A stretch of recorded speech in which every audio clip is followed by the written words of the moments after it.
আল্লাহ রাব্বুল আলামিন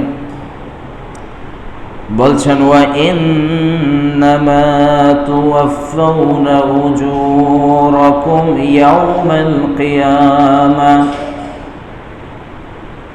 মানুষদেরকে কিয়ামতের ময়দানে পরিপূর্ণ প্রাপ্য কিয়ামতের ময়দানে বুঝিয়ে দেয়া হবে। এক জাররা পরিমাণ নেকি যদি সে করে থাকে, ওই জাররা পরিমাণ নেকির বদলাও কিয়ামতের ময়দানে তাকে দেয়া হবে। এবং যদি জাররা পরিমাণ সরিষার দানা পরিমাণ গুনাহ যদি বান্দার আমলনামায় থাকে, এই জাররা পরিমাণ গুনাহ বান্দার সামনে উপস্থিত করা হবে। বলেন আল্লাহু আকবার। আল্লাহ রাব্বুল আলামিন পরবর্তীতে বলছেন, ফামান যুহযিহা আনিন নারি ওয়া উদখিলাল জান্নাতা ফাকাদ ফাজ। আল্লাহ বললেন, কিয়ামতের ময়দানে যাদেরকে জাহান্নাম থেকে যাদেরকে মুক্তি দিয়ে জান্নাত দেওয়া হবে, জাহান্নাম থেকে মুক্তি দিয়ে জান্নাতের ঘোষণা যখন দিয়ে দেওয়া হবে, এই ব্যক্তিটা পরিপূর্ণ সফলতা লাভ করবে। বলেন সুবহানাল্লাহ। মুফাসসিরিনে কেরাম বর্ণনা করেন, বান্দা এবং বান্দিরা 6টা গুনাহ থেকে যদি বেঁচে থাকতে পারে, তাইলে ওই বান্দার জন্য জাহান্নাম থেকে নাজাত পাওয়াটা সহজ হয়ে যায়, প্রায় জাহান্নাম থেকে বাঁচা হয়ে যায়। 6টা আমলের মধ্যে 3টা আমল হলো প্রকাশ্য গোপনীয়, এবং 3টা হলো মনের অন্তরের আমল। মনের অন্তরের কাজগুলা দুনিয়ার কোনো মানুষ বুঝতে পারে না। অন্তরের কাজগুলা একমাত্র জানেন আমার আল্লাহ। 2 নম্বরে নিজের নফস, নিজে শুধুমাত্র নিজের অন্তরের খবর জানেন। এবং 2 নম্বরে আল্লাহ রাব্বুল আলামিন নিজের বান্দার, তার বান্দাদের মনের খবর পর্যন্ত জেনে যায়। বলেন আল্লাহু আকবার। তার মধ্যে 1 নাম্বার হলো, হাদিসের মধ্যে পাওয়া যায়, 1 নম্বরে হলো হাসাদ। হাসাদ শব্দ শুধুমাত্র হাদিসে নয়, হাসাদ শব্দ কোরআনুল কারীমের মধ্যেও অসংখ্য জায়গায় হাসাদ শব্দের ব্যবহার আল্লাহ রাব্বুল আলামিন করলেন। হাসাদ শব্দের অর্থ কি? মুফাসসিরিনে কেরাম এক বাক্যে ঘোষণা দিয়ে দিলেন, হাসাদ শব্দের অর্থ হলো হিংসা। হাসাদ শব্দের অর্থ হিংসা। খবরদার দুনিয়ার মানুষ হিংসা করবি না, হিংসা করবি না। হিংসা বড়ই জঘন্যতম কাজ। আল্লাহ রাব্বুল আলামিন কোরআনুল কারীমের ভিতরে সূরা ফালাকের মধ্যেও হাসাদ শব্দের ব্যবহার করেছেন। আল্লাহ রাব্বুল আলামিন বললেন, ওয়া মিন শাররি হাসিদিন ইযা হাসাদ। বলেন আল্লাহু আকবার। আল্লাহ রাব্বুল আলামিন বললেন, হাসাদ, হিংসা, এই সূরার ভিতরে আল্লাহর পক্ষ থেকে চাওয়া পাওয়া আছে। এই সূরার ভিতরে আল্লাহর পক্ষ থেকে পানাহ চাওয়ার বর্ণনা আছে। আল্লাহ রাব্বুল আলামিন বললেন, কোরআনুল কারীমের ভিতরে বোঝাচ্ছেন, আয়ে নবী আপনি বলুন, আমি আশ্রয় চাই, আমি পানাহ চাই, আমি ওই সমস্ত মানুষের কাছ থেকে পানাহ চাই যারা মানুষের কাছে হিংসা করে, মানুষে হিংসা বিদ্বেষ লেগেই থাকে। এই সমস্ত হিংসুকদের কাছ থেকে আমি বিশ্ব নবী আল্লাহ রাব্বুল আলামিনের কাছ থেকে পানাহ চাই। বলেন সুবহানাল্লাহ।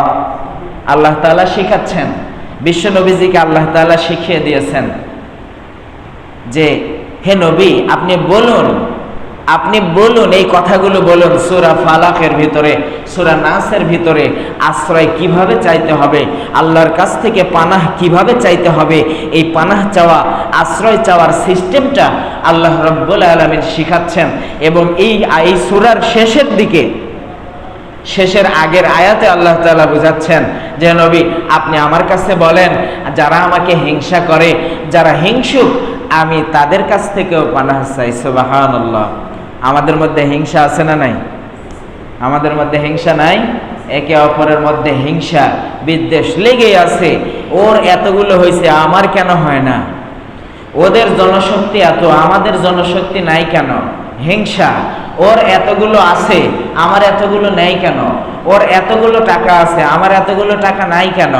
ওর ছেলে পড়াশোনা করে MBBS ডাক্তার হয়েছে, FCPS FRCS ডিগ্রি অর্জন করেছে, আমার ছেলে অর্জন করে না, এটাকে এই হিংসা নাই কেন? এবং আমাদের সমাজের হিংসাগুলো এত পরিমাণে বিস্তার লাভ করেছে যে এই হিংসাটা মানুষকে কতটা ক্ষতির দিকে নিয়ে যায়। হিংসা করে প্রতিবেশী অপর প্রতিবেশীর ক্ষতি করে, এরকম প্রতিবেশী আছে না নাই?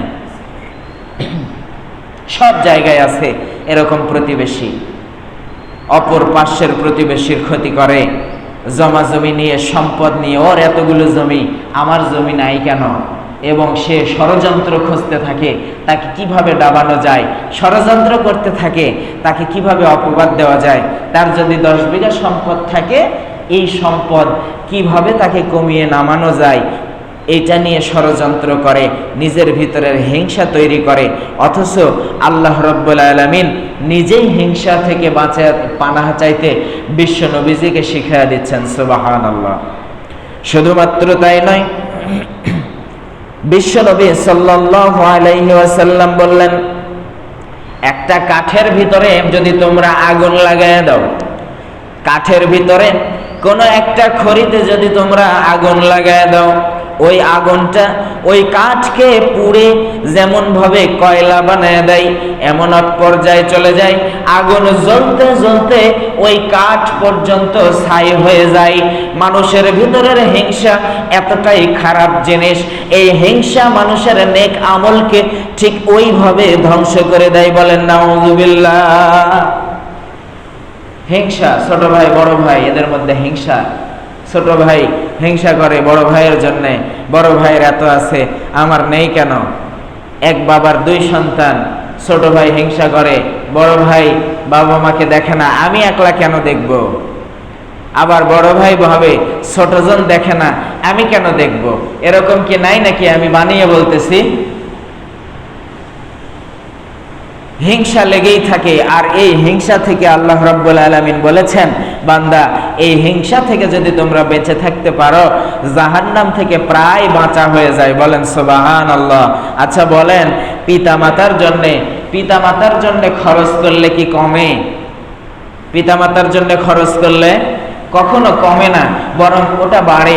হয়তো সাময়িক পিতামাতার জন্য খরচ করলে নিজের পকেট থেকে হয়তো কিছু টাকা চলে যায়, নিজের অ্যাকাউন্ট থেকে কিছু টাকা হয়তো কমে যায়, অথবা দেখা যায় নিজের বাবা মায়ের জন্য খরচ করলে নিজের থেকে সাংসারিক দিকে হয়তো প্রথম দিকে একটু ঘাটতি দেখা যায়, কিন্তু এই ঘাটতিকে যদি আপনি ধৈর্য ধরে কুলায় উঠতে পারেন, আল্লাহ রাব্বুল আলামিন ওই ঘাটতির মধ্যেও বরকত দিয়ে দিচ্ছেন। বলেন সুবহানাল্লাহ। আমি এটার বাস্তব প্র্যাকটিক্যাল প্রমাণ, আমি প্রমাণ পেয়েছি। আপনার কাছে 10,000 টাকা আছে, আপনার বাবা এসে যদি বলে যে বাবা আমাকে 100টা টাকা দাও, আপনি যদি বলেন যে এখন নাই, দেয়া যাবে না, এখন নাই, দেওয়া যাবে না, বাবা মন খারাপ করে চলে গেছে, ওই 10,000 টাকা থেকে 100 টাকা বাবাকে না দেওয়ার কারণে এই পুরা 10,000 টাকার ভিতর থেকে আপনার আল্লাহ রাব্বুল আলামিনের দেয়া বরকত নেয়ামত গুলো সব উঠে যাবে, সব উঠে যাবে, থাকবে না। আর যদি বাবা এসে বলে, বাবারে আমার কিছু টাকা দরকার, আমাকে কিছু টাকা দাও, হ্যাঁ হয়তো বা আপনি কিছু টাকা জমা করে রেখেছেন, ওই টাকাটা কোনো কাজে ব্যয় করবেন, এমন পর্যায়ে বাবা এসে আপনার কাছ থেকে টাকা চেয়েছেন, আপনি পরিপূর্ণ বাবার চাহিদা পরিপূর্ণ টাকা নাও যদি দিতে পারেন, সামান্য কিছু পরিমাণ টাকা যদি বাবার হাতের মধ্যে ধরায় দিয়ে যদি বলেন, বাবা এই টাকাটা আপাতত নেন, আমার এই টাকাটা অন্য একটা কাজে ব্যয় করব, এই টাকাটা আপাতত খরচ করেন, পরবর্তীতে যদি লাগে পুনরায় আমি আবার আপনাকে দেব। বিনিময়ে কি দাঁড়াইবে দেখেন, আপনার ওই পিতা চমৎকার ভাবে একটা মুস্কি হাসি দিয়ে চলে যাবে। আল্লাহ রাব্বুল আলামিন আসমান থেকে ওই পিতা এবং পুত্রের দিকে তাকায়া নিজেও একটা মুস্কি হাসি দিয়ে দিবেন। বলেন সুবহানাল্লাহ। হাদিসের মধ্যে পাওয়া যায়, পিতামাতা যদি সন্তানের উপরে খুশি হয়ে যদি মুস্কি হাসি দেয়, ওই হাসি দেখে আল্লাহ রাব্বুল আলামিন নিজেও মুস্কে মুস্কে হাসেন, সুবহানাল্লাহ। নিজেও মুস্কে মুস্কে একটা হাসি দেয়। বাবা চেয়েছে 100 টাকা, দিতে পারেন নাই, 100 টাকা দিয়েছেন। 50 টাকা দিয়ে বললেন, বাবা এই টাকাটা আপাতত আপনি খরচ করেন, পরবর্তীতে যদি লাগে আমি পুনরায় আপনাকে আবার দিব। বাবা খুশি হয়ে চলে গেল। বিশ্বনবী সাল্লাল্লাহু আলাইহি ওয়াসাল্লাম ঘোষণা দিলেন, বান্দারে তোমার বাবা তোমার ওই টাকার উপরে খুশি হয়ে গেছে, তোমার ওই টাকার উপরে, তোমার ব্যবহারের উপরে, তোমার চালচলনের উপরে তোমার বাবা খুশি হয়ে গেছে। অতএব আল্লাহ রাব্বুল আলামিনের পক্ষ থেকে তোমার সম্পদের উপরে আল্লাহর রহমত বর্ষিত হয়ে গেছে। বলেন সুবহানাল্লাহ। রহমত বর্ষিত হয়ে যাবে। আমি নিজে প্র্যাকটিক্যাল প্রমাণ পেয়েছি। গত সপ্তাহে হঠাৎ খবর পেয়েছি আমার আব্বা অসুস্থ, হার্টের সমস্যা, অসুস্থ আমার আব্বা। বুধবারে খবর পেয়েছি সন্ধ্যাবেলা, রাত্রেবেলায় চলে এসেছি, নওগাঁ থেকে বাড়িতে চলে এসেছি। সারা রাত জেগেছিলাম। কখন কি হয় আব্বাকে রেখে সারা রাত জেগেছিলাম। 10 মিনিট 15 মিনিট পর পর আমার আব্বার ঘরে গিয়ে দেখে আসতেছি কি অবস্থা আব্বার। দেখলাম আলহামদুলিল্লাহ সারা রাত ভালো। বৃহস্পতিবারে নওগাঁতে নিয়ে গেলাম ডাক্তারের কাছে। যাওয়ার সময় চিন্তা যে এখনো মাস পূরণ হতে এখনো প্রায় 1 সপ্তাহ বাকি। আমার পকেটে খুব একটা ভালো টাকা নাই, অল্প কয়েক টাকা আছে পকেটে, মাস পূরণ হতে অনেক বাকি। ডাক্তারের কাছে গেলে তো ডাক্তাররা দিবে অনেক রকমের পরীক্ষা। আবার ডাক্তারের ভিজিট তো একবারে আকাশ ছুঁই, 700 টাকা 800 টাকা পর্যন্ত ভিজিট নাই। আবার সামান্য রোগের জন্য একাধারে অনেকগুলো পরীক্ষা দিয়ে দেয়। এতগুলো খরচ কিভাবে হবে? গেলাম আলহামদুলিল্লাহ। যাওয়ার পর দেখলাম যেই টাকা নিয়ে গেছি ওই টাকার মধ্যেই আলহামদুলিল্লাহ চলে গেছে এবং হয়ে গেল। বাড়িতে নিয়ে আসলাম। শনিবারে আমি আবার নওগাঁতে চলে গেলাম। পুরা 1 সপ্তাহ আমি নওগাঁতে যাওয়ার সময় অল্প কয়েক টাকা পকেটে নিয়ে নওগাঁ গেলাম। আমি চিন্তা করতেছি এই পুরা সপ্তাহ কিভাবে যাবে। মনের মধ্যে ভরসা একটাই, পিতামাতার উপরে খরচ করা আমার জন্য ফরজ, পিতামাতার খেদমত করা আমার জন্য ফরজ, পিতামাতার পিছনে যে টাকা পয়সা আমি খরচ করব এটাও আমার জন্য ফরজ।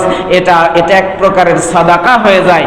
আল্লাহর উপরে ভরসা, আমি ফরজ আদায় করেছি, আল্লাহ আমাকে ঠকাবে না। বলেন সুবহানাল্লাহ।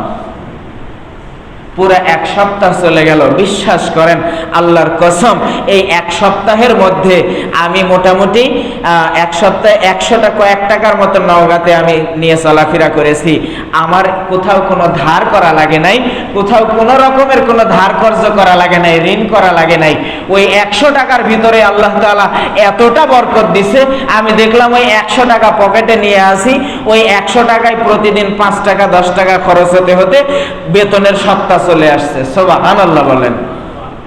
এর নাম হলো বরকত, এটার নাম হলো বরকত। বাবা মায়ের সাথে পেছনে খরচ করবেন টাকা, মনে করবেন হয়তো কমে গেল, না কমে যায় নাই। অথচ অন্যান্য সপ্তাহে পুরা সপ্তাহ জুড়ে 400 500 টাকা 700 টাকাও খরচ হয়ে যায়, এমনকি 1000 টাকাও খরচ হয় সপ্তাহে। এরকম সপ্তাহ মানুষের জীবনে কি আসে না? বলেন আসে না? অথচ দেখেন আল্লাহর বরকত কতটুকু। হাজারও লাগলো না, 500 400 700 লাগলো না, বরং 100 টাকায় পুরা সপ্তাহ গেল, কোথাও ঋণ করা লাগলো না। আমি নিজে তার প্রমাণ, আলহামদুলিল্লাহ। বাবা মায়ের জন্য খরচ করব, আমরা রাজি আছি? বাবা মায়ের জন্য আমরা খরচ করব। বড় ভাই ছোট ভাই, বড় ভাই দেখলো ছোট ভাই দেখলো না, ও তো বাবার সন্তান, ও দেখে না, আমি কেন দেখব? এরকম আছে না? এই কান পড়াটা হয় শুধুমাত্র বউদের কারণে। এই কান পড়া হয়, ছোট ভাই বাবাকে দেখে না, খরচ দেয় না, ওষুধপত্র কিনে দেয় না, আমি কেন দিব? আবার ওই বলে বড় ভাই কিনে দেয় না, বড় ভাই দেখে না, থাকার জায়গা দেয় না, আমি কেন দিব? এরকম আছে না নাই? নওগাঁতে একটা ঘটনা আছে, আপনাদের বলি, ঘটনাটা শেয়ার করি। দুইটা ভাই, একটাই পরিবার, গরিব পরিবার। বাবা প্রচন্ড কষ্ট করে রিক্সা চালায়া পরিবার পরিচালনা করেছেন। সন্তান দুইটাকে আদর করে বড়ই ভালোবাসা দিয়ে বড় করেছেন। সন্তান দুইটা এখন কোনো এক বেসরকারি প্রতিষ্ঠানে চাকরি করে, বিয়ে করেছেন। দুই ভাই আলাদা অবস্থায় থাকে। দুই ভাই আলাদা, কিন্তু বাবা মা দুইজনকে ভাগ করে নিছে। 15 দিন ছোট ভাইয়ের বাড়িতে, 15 দিন বড় ভাইয়ের বাড়িতে ভাগ করে নিছে। এইরকম ভাগ বাটোয়ারা আমাদের সমাজেও আছে না নাই? আছে এরকম? এই গ্রামে হয়তো নাই, কিন্তু আমি দেখেছি ভাগ বাটোয়ারা আছে। বড় ভাইয়ের বাড়িতে 15 দিন, ছোট ভাইয়ের বাড়িতে 15 দিন।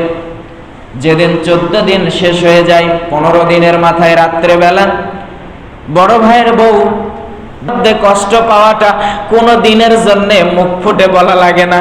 হাইরে মা, কখনো মুখ ফুটে বলে না সন্তান তোর অমঙ্গল হোক, সন্তান তোর এই হোক, সন্তান তোর ওই হোক, কোনো বাবা মা মুখ ফুটে বলে না। কিন্তু সন্তানের প্রতি একবার যদি বাবা মায়ের মনটা যদি খারাপ হয়ে যায়, ফালা তাকুল লাহুমা উফ, আল্লাহ রাব্বুল আলামিন বললেন বান্দারে খবরদার এমন কোন আচরণ বাবা মায়ের সাথে খবরদার করবি না যে আচরণের কারণে বাবা মা মুখ থেকে উফ শব্দ উচ্চারণ করে। বাবা মায়ের মুখ থেকে যদি সামান্যভাবে উফ শব্দটা বের হয়ে যায়, বান্দারে জানিস না, তুই জানিস না রে বান্দা, ওই বাবা মায়ের উফ শব্দটা আমি আল্লাহর আরশে আজিম পর্যন্ত কম্পমান হয়ে যায়। বলেন আল্লাহু আকবার। আরশে আজিম কম্পমান হয়ে যায়। এজন্য হিংসা করবেন না, বরং বাবা মাকে বলে রাখবেন, হ্যাঁ 2 ভাই 3 ভাই খেদমত করার ইচ্ছা সবারই আছে। এক ভাই খেদমত করবে, আরেক ভাই খেদমত করবে না, তা কিন্তু আমি বলছি না। 2 ভাই 3 ভাই বাবা মাকে ভাগ করে নিছেন, নেন, আপত্তি নাই। 10 দিন 10 দিন 10 দিন করে 3 10 30 দিন বাবা মাকে ভাগ করে নেন।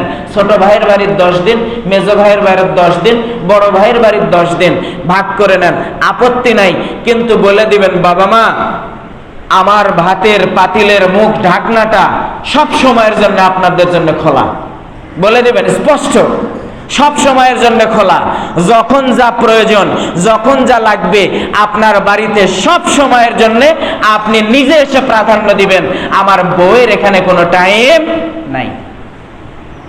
অথচ বাবা মা এমন হয়ে গেছে, বাড়িতে বউ আসলে ওই বউয়ের কথা বউ মনে হয় ওই বাড়ির সবচেয়ে বড় দারোগা, আর বাবা মা হয়ে গেছে ওই বাড়ির চাকর আর চাকরানি। কোনো কিছু করতে লাগলে ছেলের অনুমতি লাগবে, বউয়ের অনুমতি লাগবে। অনুমতি ছাড়া কোনো কিছু করতে গেলে ছেলের মুখ কালো দেখতে হয়, বউয়ের মুখ কালো দেখতে হয়।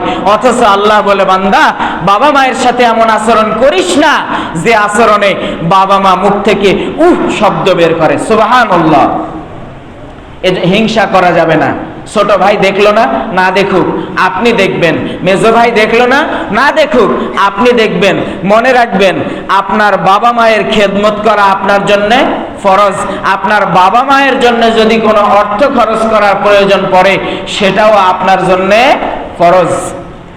এরপরে দেখেন 2 নাম্বার হলো, বিশ্বনবী সাল্লাল্লাহু আলাইহি ওয়াসাল্লাম বলছেন, 2 নাম্বার কাজ থেকে যদি কোনো বান্দা এবং বান্দি বেঁচে থাকতে পারে, জান্নাতে যাওয়া তার জন্য সহজ হয়ে যায়। সুবহানাল্লাহ। 2 নাম্বার হলো রিয়া, মানে হলো লোক দেখানো ইবাদত। লোক দেখানো ইবাদত করা যাবে? লোক দেখানো ইবাদত করা যাবে না। আল্লাহ রাব্বুল আলামিন কোরআনুল কারীমের মধ্যে বললেন, ফাওয়াইলুন লিল মুসাল্লিন। বলেন আল্লাহু আকবার। ওই সমস্ত মুসল্লিদের জন্য ধ্বংস, ওই সমস্ত নামাজীদের জন্য ধ্বংস। ওই সমস্ত নামাজীরা ধ্বংস হয়ে যাক। কারা ধ্বংস হয়ে যাক? আল্লাহ তাআলা বললেন, আল্লাযীনা হুম আন সালাতিহিম সাহুন আল্লাযীনা হুম ইউরাউন। আল্লাহু আকবার। যারা লোক দেখানোর জন্য নামাজ পড়ে, লোক দেখানোর জন্য ইবাদত বন্দেগী করে, লোক দেখানোর জন্য যারা দান সাদাকা করে, লোক দেখানোর জন্য যারা বাবা মায়ের সাথে সৎ আচরণ করে, খেদমত করে, সম্পদ নেওয়ার জন্য ভালো আচরণ করি, বুড়া বয়সে হয়তো জমির পরিমাণটা আমাকে একটু বেশি দিবে। কি এরকম আছে না নাই? আছে না নাই? জমি লিখে নেওয়ার পর ওই বাবা মাকে আর দেখে না। লোক দেখানো ইবাদত, এই লোক দেখানো ইবাদত করা যাবে না। গুরুত্বপূর্ণ আলোচনা চলছে, খুবই গুরুত্বপূর্ণ আলোচনা। এরই ভিতরে গিয়া দেখেন এমনভাবে কার্যকলাপ শুরু করে দেয় যে কার্যকলাপের ভিতরে তার আচরণ পড়েই না, অথচ লোক দেখানো একটি কার্যকলাপ শুরু করে দিয়েছে। এই লোক দেখানো কার্যকলাপ থেকে বিরত থাকতে বলেছেন আল্লাহ রাব্বুল আলামিন। বলেছেন পরিতাপ ওই সমস্ত মানুষদের জন্য, নাউজুবিল্লাহ। আর এই কাজ থেকে যদি কোনো বান্দা বান্দি বেঁচে থাকতে পারে, বিশ্বনবী বলছেন তার জান্নাতে যাওয়ার রাস্তাটা সহজ হয়ে যায়। সুবহানাল্লাহ। আচ্ছা, যে দুইটা আমলের কথা বললাম, প্রথমে হিংসা, এই হিংসা যদি আপনি করেন, দুনিয়ার মানুষ এই হিংসা কিন্তু দেখতে পায় না। একজন দেখছেন, তেনার নাম কি? তেনার নাম কি? আল্লাহ। আর দুই নম্বরে যাদের আপনার ইবাদতটা যদি লোক দেখানো হয়, আমি হজ করব, লোকে আমাকে হাজি বলবে, নামাজ পড়ব, লোকে আমাকে নামাজি বলবে, দান করব, লোকে আমাকে দানবীর বলবে, দানশীল বলবে, কত রকমের সম্মান করবে, এইগুলো চিন্তা ভাবনা করে সে বিভিন্ন ইবাদত বন্দেগী করে। সারাক্ষণ দেখবেন হাতের মধ্যে তাসবিহ টানতেছে, এমন মানুষও আমার চোখে ধরা পড়েছে, সারাক্ষণ হাতের মধ্যে তাসবিহ নিয়ে তাসবিহর দানা টানে। আমি একজনকে লক্ষ্য করলাম, যে ব্যাপার কি, সারাদিন তো জিকিরের মধ্যে আছে, এ কি কথাবার্তা বলে না নাকি? খেয়াল করে দেখলাম গল্প করতেছে, তাসবিহর দানা ও টানতেছে, গল্প করতেছে, তাসবিহর দানাও এইভাবে টানিচ্ছে। আচ্ছা বলেন, ওই দানা টানার মধ্যে তো অবশ্য হয় সুবহানাল্লাহ, নয় আলহামদুলিল্লাহ, নয় আল্লাহু আকবার, কিছু তো একটা বলছে। তো গল্পই যদি করে, এইগুলা পরে কখন?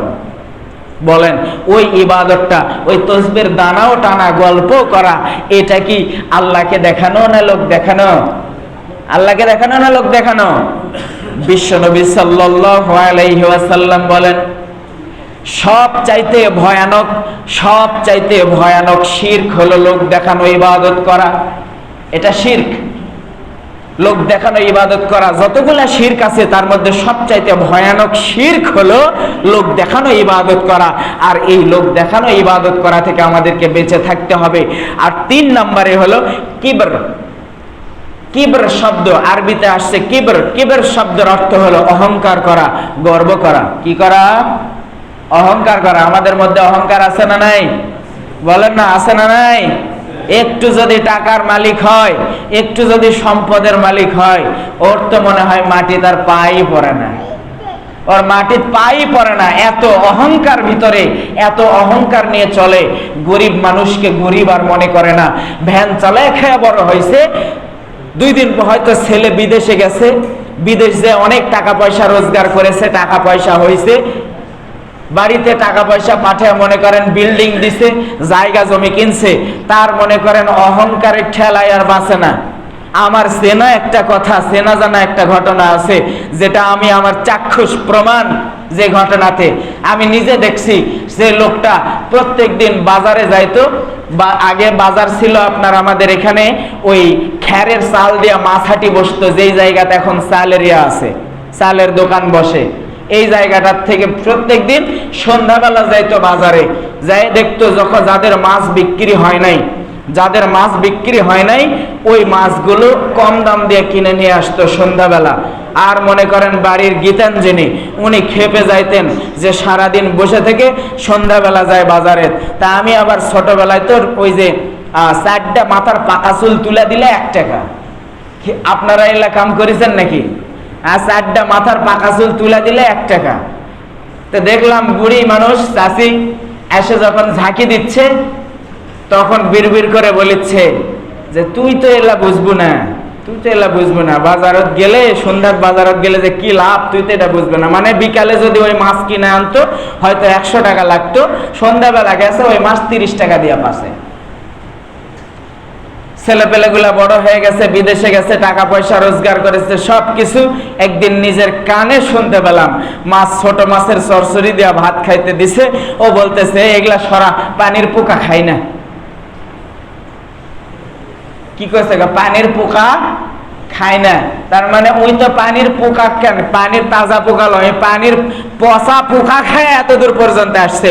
আজকে 2 টাকার মুখ দেখছে, এখন ওই তাজা টাটকা মাছের চরচড়ি দিয়ে ভাত, তাও বলে পানির পোকা খায় না। আহারে অহংকার! এই অহংকার নিয়ে চলা যাবে না, এই গর্ব নিয়ে চলা যাবে না। আজকে আপনি ধনী আছেন, আপনার পথের ফকির বানাতে ওই আল্লাহর 1 সেকেন্ড সময় লাগবে না, বলেন ঠিক কিনা? দেখেন মায়ানমারের অবস্থা তাকায় দেখেন মায়ানমারের কি অবস্থা ছিল। বিভিন্ন জায়গায় বড় বড় দেশ, সেদিন দেখলাম রাশিয়ার ভূমিকম্প, বিভিন্ন জায়গায় ভূমিকম্প, মাটির সাথে ধসে যায়। যারা 10 তলা 12 তলা 15 তলা পর্যন্ত বিল্ডিং এর যারা মালিক, 10 সেকেন্ডও লাগে না, 2 সেকেন্ডের ভূমিকম্প যদি আল্লাহ জোরালো ভাবে দেয়, এক একটা বিল্ডিং মাটির সাথে মিশে যায়। যে হাজার হাজার কোটি টাকার ব্যাংকের মালিক, সেকেন্ডের ভিতরে দেখে ব্যাংক খালি। আছে না নাই? আছে না নাই? অনেক ক্ষমতাবান, অনেক ক্ষমতা আছে, মনে যা ইচ্ছা তাই করব, যা আছে তাই করব, 5 মিনিট পর তাকায় দেখবে নিজের গদিটাই আর নাই। আছে না নাই? আছে না নাই? তামান পৃথিবীর দিকে তাকায় দেখেন, ফেরাউন থেকে শুরু করে নমরুদ, হামান, কারুন, যারা তাদের যত সম্পদ ছিল, কারুনের ধ্বংসাবশেষ আজও পৃথিবীর জমিনে আছে। আল্লাহ তাআলা কোরআনের মধ্যে বলছেন যে কারুনের এত পরিমাণে সম্পদ ছিল, এই সম্পদের যে সম্পদ যেখানে রাখতো, যে কোষাগার ছিল সম্পদ রাখার, এই কোষাগারগুলোর যে তালা লাগাইতো, এই তালার চাবি বহন করার জন্য এক দল লোক লাগতো। আল্লাহু আকবার বলবেন না? এক দল লোক মানে কি 5 জন 10 জন নাকি তারও বেশি? তারও বেশি। ধনভাণ্ডারের চাবি ঢোয়ানোর জন্য, বহন করার জন্য এক দল লোক লাগতো। সেই ধ্বংসাবশেষ মুহূর্তের ভিতরেই এমন ভাবে মাটির মধ্যে ধসে চলে গেছে, পুরা জায়গাটা আজও পর্যন্ত পৃথিবীর জমিনে অক্ষত অবস্থায় আছে।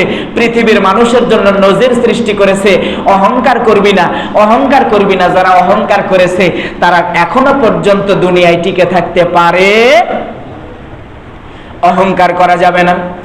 আল্লাহ রাব্বুল আলামিন কোরআনুল কারীমের মধ্যে বললেন, কোরআনুল কারীমের ভিতরে বললেন, সূরা নাহলের 23 নম্বর আয়াতের ভিতরে বলছেন, ইন্নাহু লা ইউহিব্বুল মুস্তাকবিরিন। আল্লাহু আকবার বলেন। আল্লাহ রাব্বুল আলামিন বললেন, বান্দারে অহংকার খবরদার করবি না, আমি আল্লাহ নিজে অহংকারীকে পছন্দ করি না। যারা অহংকার করে আমি আল্লাহ তাদেরকে পছন্দ করি না। হাদিসে কুদসি মুসলিম শরীফ, আবু দাউদ শরীফ, বুখারী শরীফ, তিরমিজি শরীফের ভিতরে সব জায়গায় একটা হাদিস বর্ণনা করা আছে। হযরত আবু হুরায়রা রাদিয়াল্লাহু আনহু থেকে বর্ণিত হাদিস। বিশ্বনবী সাল্লাল্লাহু আলাইহি ওয়াসাল্লাম বলেছেন, আল্লাহ রাব্বুল আলামিন বললেন, অহংকার খবরদার করবি না। অহংকার আমি আল্লাহর গায়ের চাদর, আর শ্রেষ্ঠত্ব হলো আমি আল্লাহর কাছে আমি শ্রেষ্ঠত্ব হলো লুঙ্গি স্বরূপ। সুবহানাল্লাহ। এটা বোঝানোর জন্য বলেছে, ভাষাটা বোঝানোর জন্য ব্যবহার করা হয়েছে। আল্লাহ বলছেন অহংকার আমি আল্লাহর গায়ের চাদরের মতো, আর শ্রেষ্ঠত্ব হলো আমি আল্লাহর লুঙ্গি বরাবর। সুতরাং এই দুইটা নিয়ে যারা টানা হেচড়া করবে, আমি আল্লাহ তাদেরকে সরাসরি জাহান্নামে নিক্ষেপ করব। বলেন নাউযুবিল্লাহ। এই দুইটা নিয়ে টানা হেচড়া করা যাবে না। কিছু কিছু আলেম ওলামা আছে এত অহংকার ভিতরে, আল্লাহ এত অহংকার, এমনও আলেম আমি চোখের সামনে দেখেছি বহু। রাস্তা দিয়ে হেঁটে যাইতে সালাম দিই, ও সালামের জবাবও নেয় না। আপনারা দেখছেন এরকম? অথচ সে জানে অহংকার আল্লাহর চাদর। এত অহংকার আমার ভিতরে শিক্ষা আছে, আমি শিখতে পারছি, আমি এত কিছু জানি, আমি অত কিছু জানি, আর কিছু নাকি? ছোট্ট মানুষকে, ছোট মানুষদেরকে তুচ্ছ তাচ্ছিল্য করে। এই তুমি কোন ক্লাসে পড়ো? আমি এই ক্লাসে পড়ি, আমি 8-এ পড়ি, 9-এ পড়ি, আমি এই ক্লাসে পড়ি। বলো তো এটা কি হবে? বলতে পারো না। বলতে পারো না, তুমি কি পড়াশোনা করো? এত অহংকার ভিতরে, এত অহংকার ভালো না, এত অহংকার ভালো না।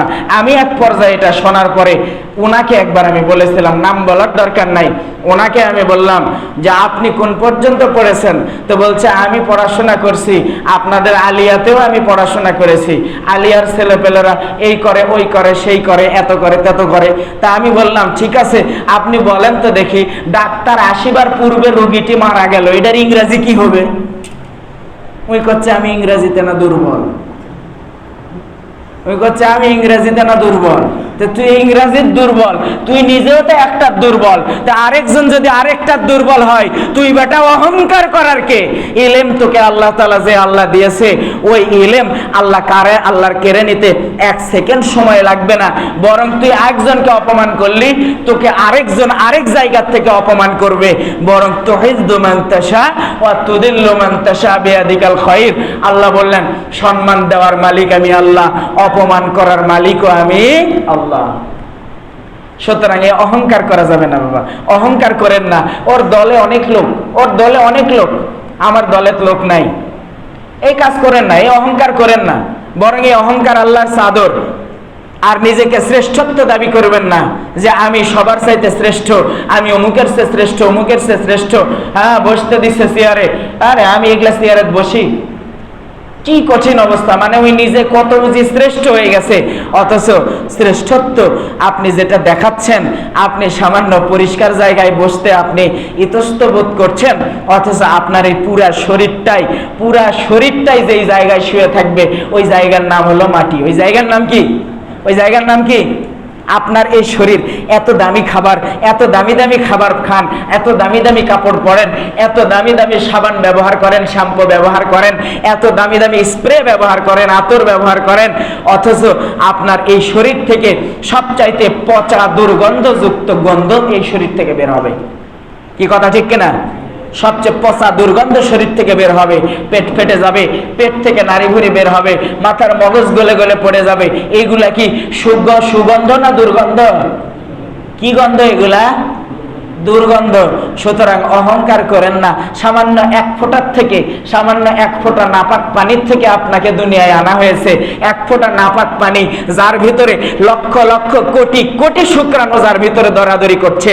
আপনি একলা নয়, বরং ওই কোটি কোটিগুলোর ভিতরে, প্রাণের ভিতরে আপনি একা একজন প্রতিযোগী।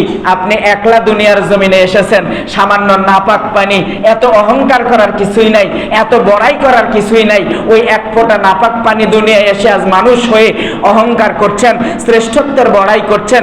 এই শ্রেষ্ঠত্বের বড়াই নিঃশ্বাস যতক্ষণ আছে ততক্ষণ, নিঃশ্বাস গেলে শেষ।